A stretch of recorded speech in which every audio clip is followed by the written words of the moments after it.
Apache, this is Max, and in this episode we're going to cover how to softmod your PS2. Alright, so what you're going to need for the softmod is a PS1 game, PS2 memory card with at least 1.5 megs of space on it, a USB thumb drive that is compatible with your PS2, obviously a PS2, one that's not the slim version, and you're also going to need a copy of Codebreaker or Action Replay Max to do this soft mod. So let's get into it. How this softmod works is when PS2 loads a PS1 game, the console looks for a file called the title.db located on the memory card for special instructions to be applied to the specific PS1 game. So it works correctly. And basically the exploit relies on creating an incorrect entry in this file, which will trigger a buffer overflow, which will allow you to run unencrypted code from the memory card. To be able to trigger this exploit, you're going to need some way of installing the modified title.db onto your memory card. And to do this, we're going to use Codebreaker. You can also use Action Replay Max. This softmod will allow you to run third-party programs in the ELF executable format. We're going to show you some programs here. We're going to show you CogSwap, which will allow you to switch out a legitimate game for a burn game, and also the hard drive loader, which will allow you to run games off your hard drive if you have one. You can also install emulators and media players and things like that. To be able to do this PS2 softmod, we're going to need a couple programs. We're going to need ID-Get to be able to get the ID of your PS1 game. We're going to need TitleMan frontend to be able to create that title.db. And we're going to need PS2 Save Builder to be able to create the save game that runs the buffer overflow. Alright, so first thing we need to do is put in our PS1 game to our CD drive and run ID-Get. And like I said before, this will get the title ID of this PS1 game. Just put your CD in, select your drive, and push Get. Alright, next we need to open TitleMan frontend to be able to create the title.db.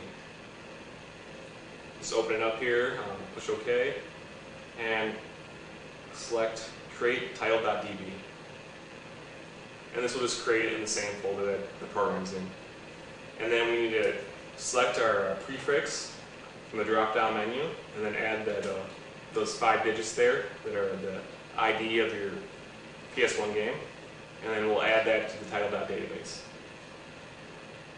And then lastly, just make sure it's all there. Just click on the list current contents, and as you can see, the ID does show up in the title.db. Okay. And there you can see it's saved in the same folder. Next we need to open up the PS2 Save Builder. We already have a save game that will run the exploit. All you need to do is load it into PS2 Save Builder and add the title.db and some extra programs that you want to have on your PS2.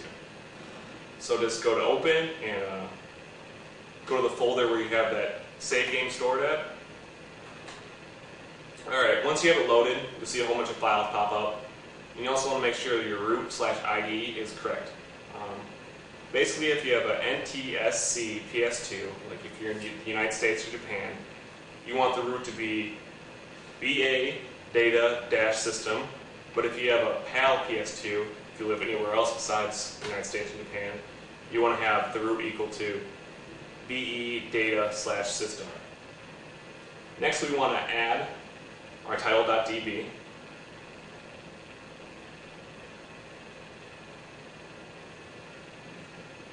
And then we want to add some extra programs that we want to be able to use on the PS2.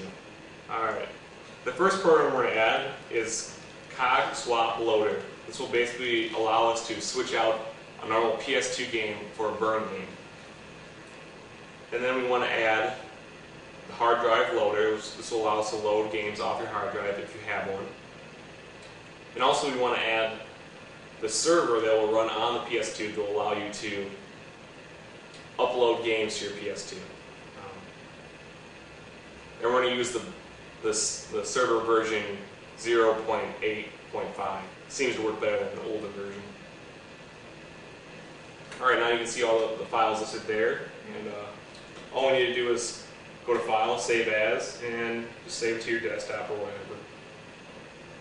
After you save it, you want to check to make sure it's small enough to fit on your PS2's memory card. And then you're just going to insert your USB drive and copy it over.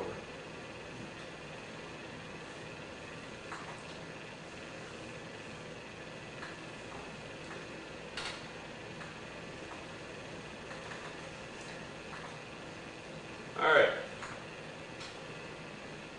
Next, what you want to do is you want to go over to your PS2 and insert Code Breaker or Action Replay Max, which will allow us to copy the save game from our USB drive to our memory card. And we're going to be using Code Breaker to do this. So our PS2 load up here.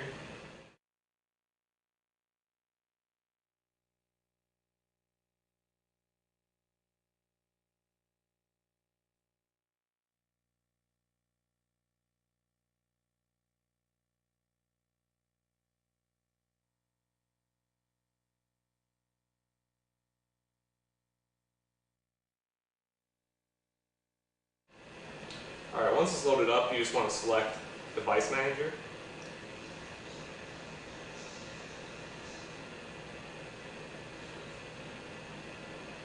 And just scroll over to your USB drive.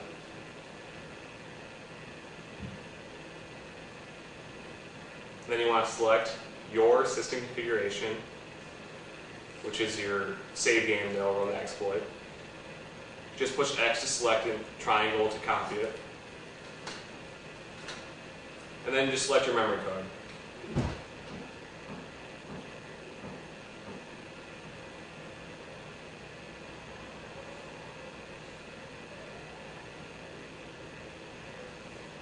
Then it's going to ask if you want to override, just push yes. I would recommend backing up all your save games that you have on this memory card, just in case some of them get messed up.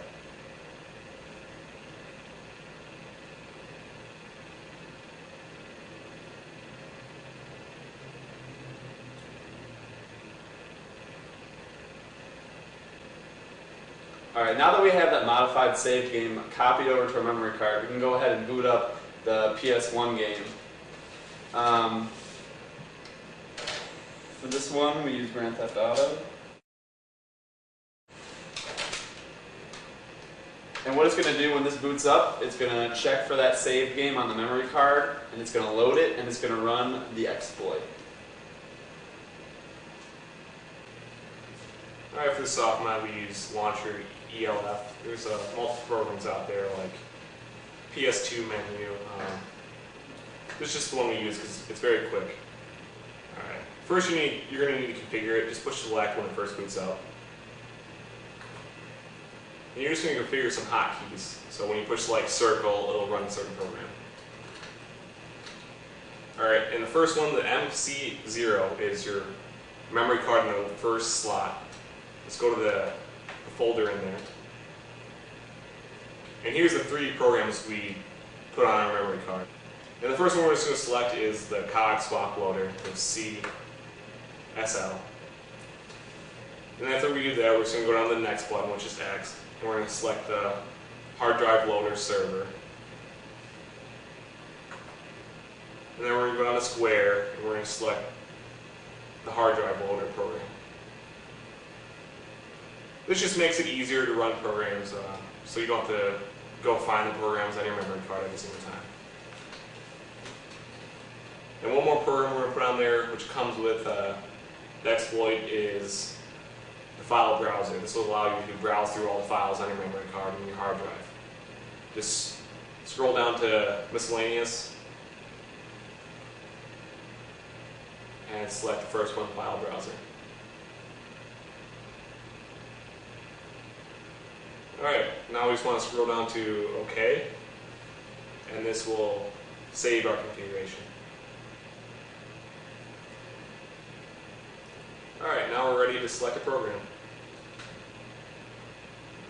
And the first program we're going to show you is the cog swap loader, which is used to be able to play burned CDs. Alright, we're just going to hop back on the computer here, and I'm just going to show you what you need to do to make backups of your games and how to burn them. We're just going to use alcohol 120 to make an image of the PS2 game, just go to Image Making Wizard, select the CD drive that your game's in, and then select the data type PS2. And then all you have to do is click Next and just follow instructions. To burn an image, go to Image Burning Wizard, locate your image on your hard drive,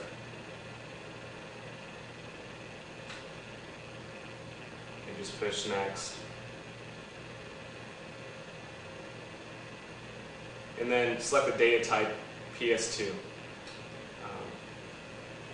And you also want to put a slow write speed so it doesn't get any errors.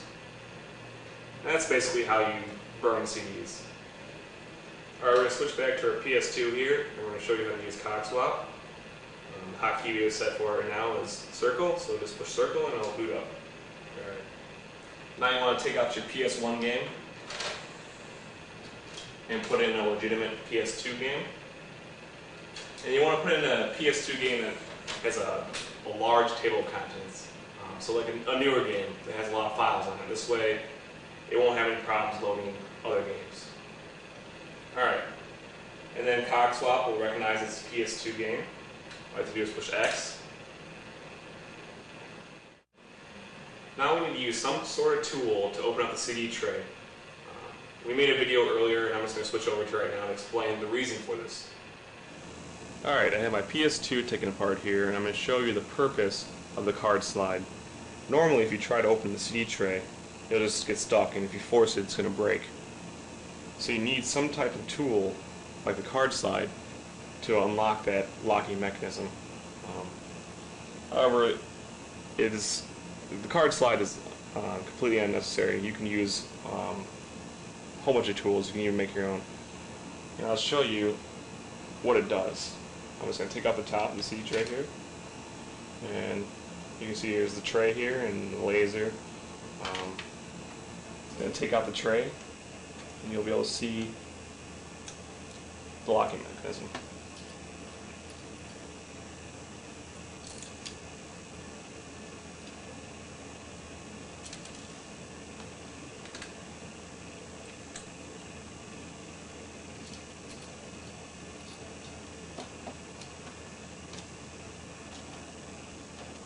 They're just two screws holding it in. Just unscrew them, and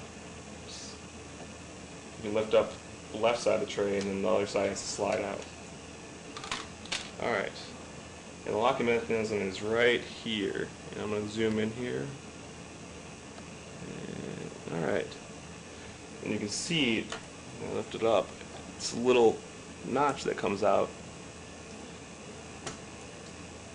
And what you can do is use some type of tool to hook onto that.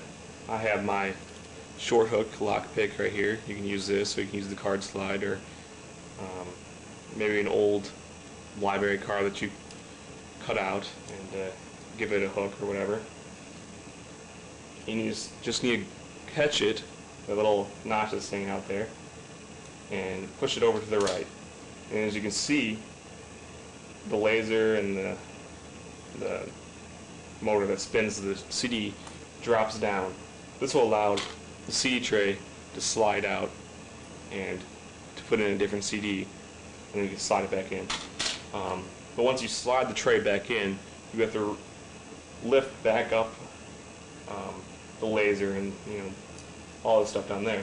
So you have to reinsert your tool and catch the notch again and slide it all the way back.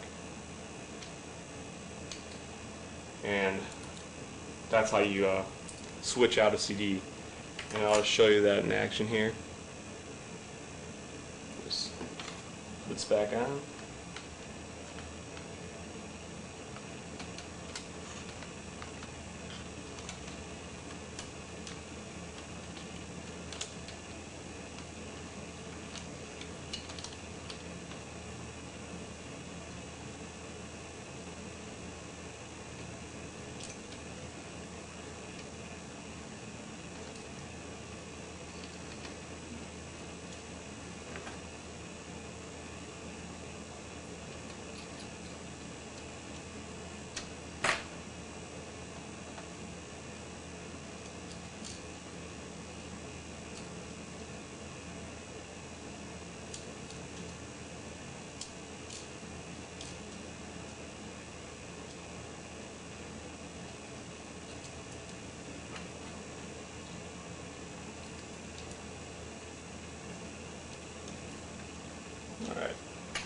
screws back in. I'm going to replace the top. This is necessary because it holds the CD in. Alright, that's all on. Just going to turn it on and pop open the CD drive. Good, I didn't break it. Good sign. Put in the trigger CD, and I'm going to just boot up into the. I'm just going to load the exploit like usual.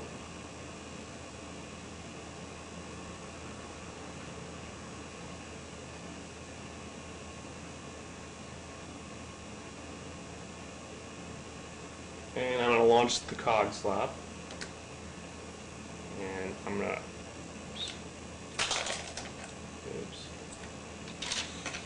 eject the trigger CD and insert the legitimate CD. Alright. And now this is where I need to switch out the legitimate CD for the burn CD. And obviously you can't just do that with the eject button, you have to do it manually. So what I like to do is insert your tool, whatever it may be. First you have to go to the right side. Just push it over to the right. And as you can see, it dropped down and it slid out a little bit. And I can pull it out the rest of the way. Put in the burn CD. Push it back in. And this is the tricky part, kind of finding it. It may help if you lift up the CD tray a little bit to get all the way over to the right, and you'll feel it when you get it. And just push it over again, and as you can see, it popped back up. Alright, now all I have to do is tell Cog Swap that I have switched the CDs, and everything should boot up properly. Switch over the TV.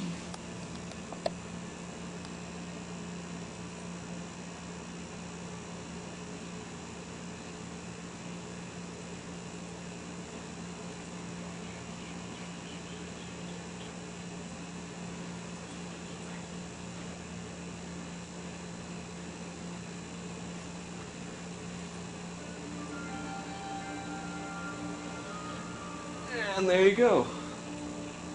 I've switched the CDs. It is now Shadows of the Colossus.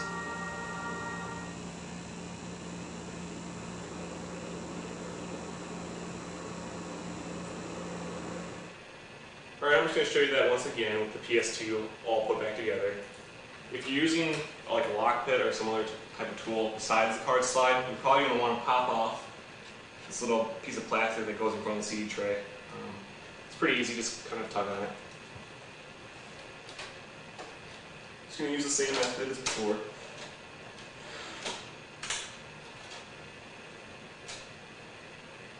Swap in our burn CD.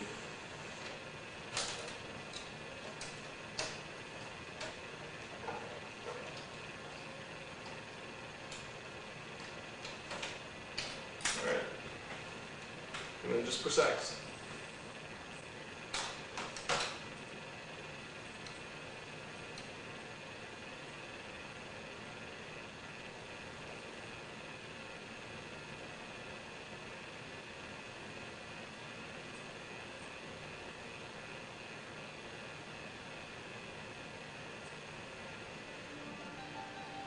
Alright, there you go. That's how you use Cog Swap. Alright, the next thing we're going to show you is how to play games off your hard drive. So we need to restart our PS2 here.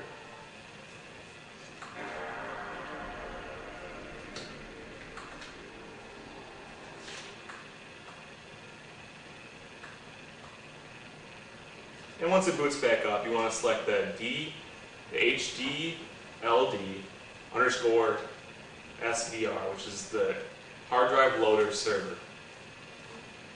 And basically this will open up a port on the PS2 and allow you to transfer games from your computer to your PS2.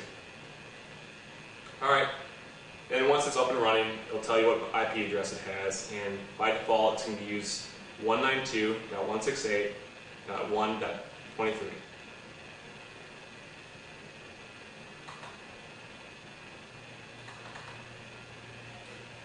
And to transfer over the files to the PS2, we're going to use hdl_dump. We're just going to open up the folder and go to the GUI. And the first thing we need to do is modify the settings. And you want to change the default IP address to the 192.168.1.23. And you also want to uncheck limit to 28-bit. And then just save the settings. Alright.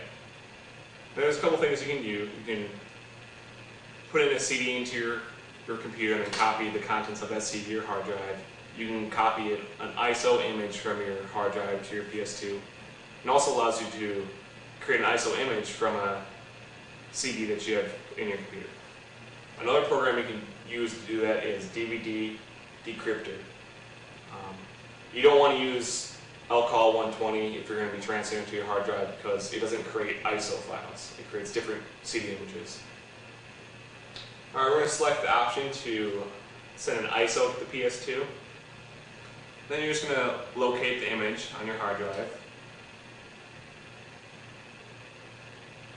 And we're going to be transferring ICO.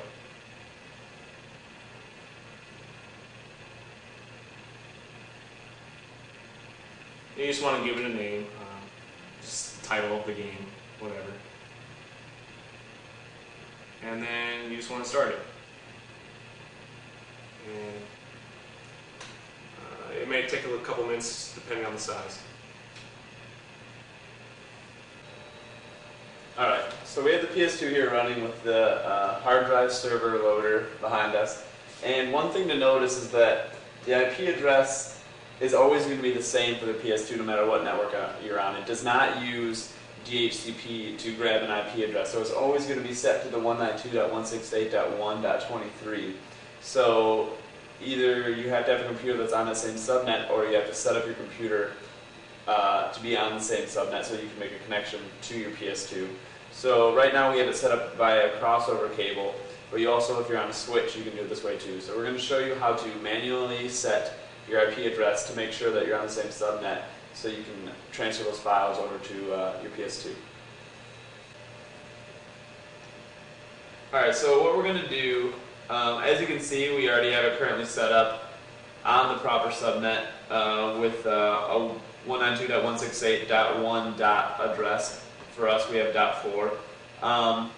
Now, how we set that was we went to our network connections, and we went to our local area network.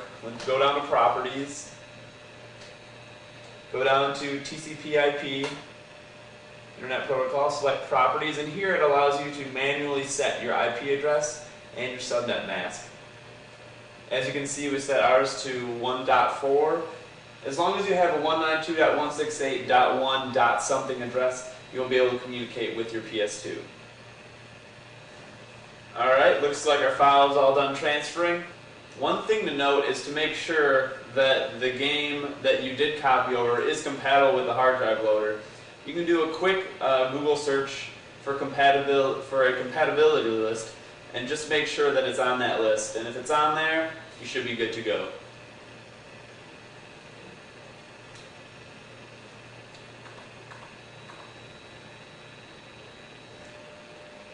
Alright, we're just going to switch back to our PS2. And, we just need to restart it. Alright, once the launcher's loaded up, just push square to load the hard drive loader.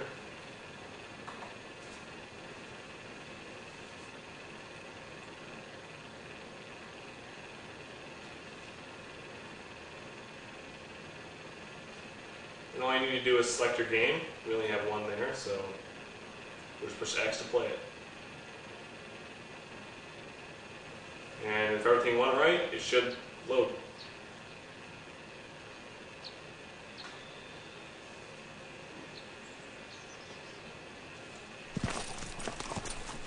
Alright, there you go. That's how you play games off your hard drive.